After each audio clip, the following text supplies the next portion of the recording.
ሱዳን ከኢትዮጵያ ጋር ገጥማለው ብላ ጦሯን እያስጠጋች እንደሆነ ታውቋል። ይህ ደግሞ የሆነው እንግዲህ ከሁለት ቀን በፊት የሳፍ ኦር በአብዱልፈታህ አልቡርሃን የሚመራው የሱዳኒስ አርምድ ፎርስስ ቃል አቀባይ የሆኑ ሰውዬ በመግለጫቸው እንግዲህ ከኢትዮጵያ ተነስቶ ድሮኖች ከኢትዮጵያ ባህር ዳር ከሚባል ቦታ ተነስተው እኛ ላይ ጥቃት አድርሰዋልና ስለዚህ አጸፋውን እንመልሳለን፣ እንዲሁም ደግሞ ከኢትዮጵያ ጋር ፊት ለፊት ለመዋጋት ዝግጁ ነን የሚል ዛቻ ዝተው ነበረ። ያንን እንግዲህ በተከተለ መልኩ በሚመስል መልኩ እንግዲህ በሁለት አቅጣጫዎች የሱዳን ሰራዊት ወደ ኢትዮጵያ ቦርደሮች እየተጠጋ እንደሆነ ታውቋል። አንደኛው እንግዲህ አኒል አልአዝረቅ የሚባለው ክልል በሱዳን አኒል አልአዝረቅ ወይም ብሉ ናይል የሚባለው ክልል በእኛ ከቤኒሻንጉል ክልል ጋር የሚዋሰኑ ቦታዎች አካባቢ ላይ ብዙ ቁጥር ያለው ሰራዊትና እንዲሁም ደግሞ የአየር መቃወሚያ መሳሪያዎችን እያስጠጋ እንደሆነ ታውቋል። ሁለተኛው ደግሞ ወደ ላይ ወደ አደማዜን አካባቢ ወይም ወደ ላይ ወደ አልፈሸጋ አካባቢ ላይ ከአማራ ክልል ጋር ቦርደር በሚያደርጉ ቦታዎችም ላይ እንዲሁ ሰራዊት እያስጠጋ እንደሆነ ታውቋል። የሱዳን አኪዩዜሽን እንግዲህ ከኢትዮጵያ ከባህር ዳር ተነስተው ድሮኖች እኛን አጠቁ የሚል አኪዩዜሽን ቢኖርም ለዚህ አኪዩዜሽን ግን የኢትዮጵያ መንግስት በውጭ ጉዳይ ሚኒስቴር በኩል ባወጣው መግለጫ ቤዝለስ ነው፣ የተቀነባበረ ውሸት ነው፣ እንደዚህ ያደረጉ ነገር የለም የሚል ኮምፕሊትሊ ክዶ ነበር የኢትዮጵያ መንግስት። ነገር ግን ሱዳኖች እንግዲህ እንደዛቱት አሁን ሰራዊት እያስጠጉ እንዳለ ታውቋል።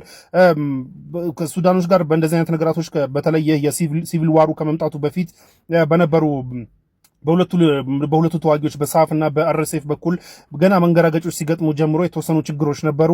ኤንድ ደግሞ እንግዲህ በአብዱልፈታህ አልቡርሃን የሚመራው የሳፍ ሱዳኒስ አርምድ ፎርስስ እኛ ጋር የነበረንን ችግር እንደ አጋጣሚ ተጠቅሞ አድቫንቴጅ ሊወስድብን ሞክሯል።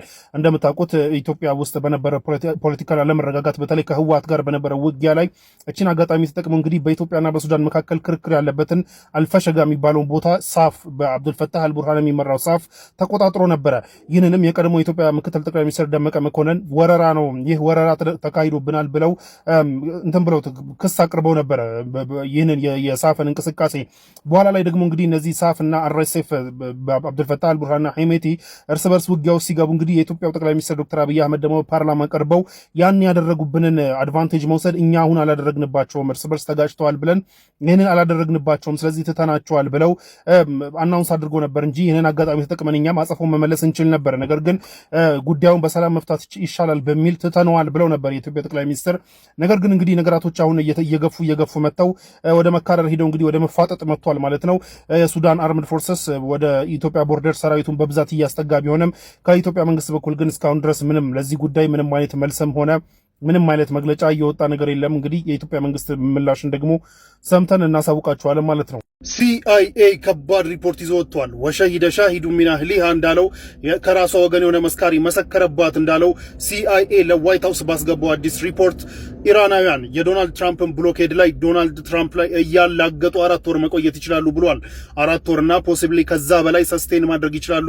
የዶናልድ ትራምፕን ብሎኬድ ነዳጆቻቸውን በሌሎች ስመግሊንግ ሩቶች ኦር በሌሎች ማውጫ መንገዶች እየተጠቀሙ ነዳጃቸውን እየሸጡ እንዲሁም ደግሞ አገር ውስጥ ሊከሰት የሚችልን ዶናልድ ትራምፕ በተስፋ እየጠበቀ ያለው አገር ውስጥ ሊከሰት የሚችልን ሬዚስታንስ ቼክ እያደረጉ እያስተካከሉ ለ4 ወርና ከዛ በላይ ፖሲብሊ ሊቆዩ ይችላሉ የሚል ሪፖርት ሲአይኤ ለዋይት ሃውስ ማስገባቱ እየተነገረ ነው ያለው።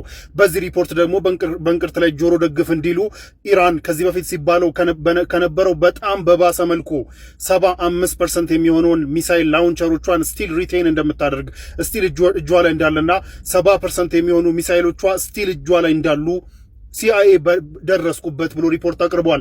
ያ ብቻ ሳይሆን በጦርነቱ ወድሞ የነበሩ ሚሊተሪ ፋሲሊቲዎችና እንዲሁም የሚሳይል ፋሲሊቲዎች ኦልሞስት ኦል በሚባል ደረጃ ኮምፕሊትሊ ሪፔር ተደርገው ኦር መልሶ ተገንብተው ጥቅም ላይ የሚውልበት መንገድ ላይ ደርሰዋል።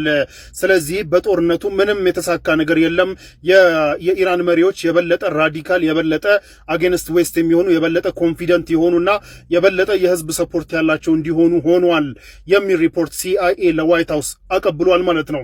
ስለዚህ የኢራን አመራሮች የበለጠ የዶናልድ ትራምፕን ጫናና የጦርነቱን ጫና ተቋቁመው የአሜሪካን ፖለቲካልም ሆነ ኢኮኖሚክም ሆነ የጦርነት ዊል ኦር የጦርነት ወኔን ቻሌንጅ አድርገው መቆየት እንደሚችሉና አሜሪካን ማዳከም እንደሚችሉ ሲአይኤ በሪፖርቱ ይዞ ወጥቷል። በሌላ በኩል ግን ዶናልድ ትራምፕ ያን ያህል ረጅም ሰዓት ሰስቴን ማድረግ አይችሉም። ዶናልድ ትራምፕ ብዙ ጊዜ እኔ ጊዜ ያለኝ ካርዱ ሁሉ እኔ እጅ ላይ ነው ቢሉም እንደዛ ሳውንድ አያደርግም። ሚድተርም ኢሌክሽን እየመጣባቸው ነው።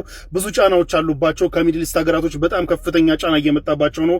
ቱ ኤ ፖይንት ሁርሙዝን ላስከፍትላችሁ ለሚድል ኢስት ሀገራት ብለው በጉልበት ለመግባት ሲሞክሩ ሁላችሁም እንደምታውቁት ሳውዲ ገብታ እንግዲህ እረፍ ብላቸው ነው አናውንስ ካደረጉ በኦልሞስት ከ24 ሰዓት ባልበለጠ ጊዜ ውስጥ መልሰው እንግዲህ ሁርሙዝ ሰርጥን በጉልበት መክፈቱን ትቸዋሉ ያሉት በሳውዲ ጫና ነው። እና የሚድል ኢስት ሀገራቶችም ደብሯቸዋል።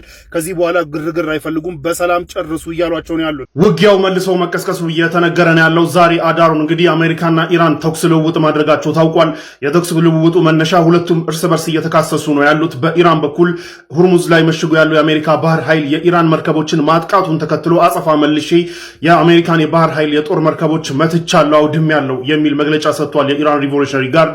በአሜሪካ በኩል ደግሞ ያለው ምንም ሳናደርግ የኢራን ሪቮሉሽነሪ ጋርድ የጦር መርከቦቻችን ላይ ጥቃት መክፈቱን ተከትሎ እንግዲህ እኛም የአየር ጥቃት ከፍተናል።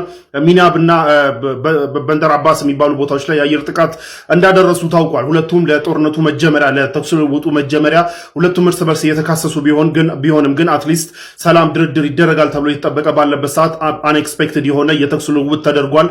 ኢራን ደግሞ ከአሜሪካም የጦር መርከቦችም አልፋ እንዲሁም የኢማራትን ቦታዎችም እያጠቃች እንደነበረ ነው የታወቀው። ወደ ኢማራትም ሚሳይሎች ተተኩሰዋል። ምን ያህል ጉዳት ደረሰ የሚለው ነገር የታወቀ ነገር ባይኖርም ለማንኛውም ግን አሜሪካና እስራኤል አንድ ላይ ጥቃት ከፈቱብኝ የሚል ነገር በኢራን በኩል ሲነገር የነበረ ቢሆንም እስራኤል እኔ የለሁበትም፣ እኔ ያልገባሁበትም፣ አሜሪካ በራሷ ነው እኔ የለሁበትም ብላለች። እስራኤል ራሷን አውጥታለች። ለማንኛውም ግን የተኩስ አቁም ስምምነቱን ጥሷል ተብሎ የጣሰ ነው ተብሎ የተገመተ ወር የተጠበቀ የተኩስ ልውውጥ ቢደረግም በዶናልድ ትራምፕ በኩል ግን የተኩስ አቁም ስምምነቱ እስካሁን ድረስ አልቆመም። ነገሩ ትንሽ ስከርሚሽ ነው፣ ትንሽ የተኩስ ልውውጥ ነው። የተኩስ አቁም ስምምነቱን ትሬትን የሚያደርግ አይደለም። እስካሁን ድረስ የተኩስ አቁም ስምምነቱ እንደተከበረ ነው ያለው ብለዋል። ለማንኛውም ግን ትናንትና አዳሩን የተኩስ ልውውጥ ተደርገው ኢራንም ላይ የአየር ጥቃቶች ደርሰዋል። የአሜሪካ የጦር መርከቦችም ላይ ደግሞ የባሊስቲክ ሚሳይል ጥቃቶች መድረሳቸው ታውቋል ማለት ነው። አሁን ግን አስፔክ ቆሟል። የተኩስ ልውውጡም ቆሟል። ነገራቶችም ተረጋግተው ነው ያሉት። በአሜሪካ በኩል እስካሁን ድረስ የተኩስ አቁም ስምምነቱ ፈርሷል ብለን አናስብም የሚል አቋም እንዳለ ይታወቃል።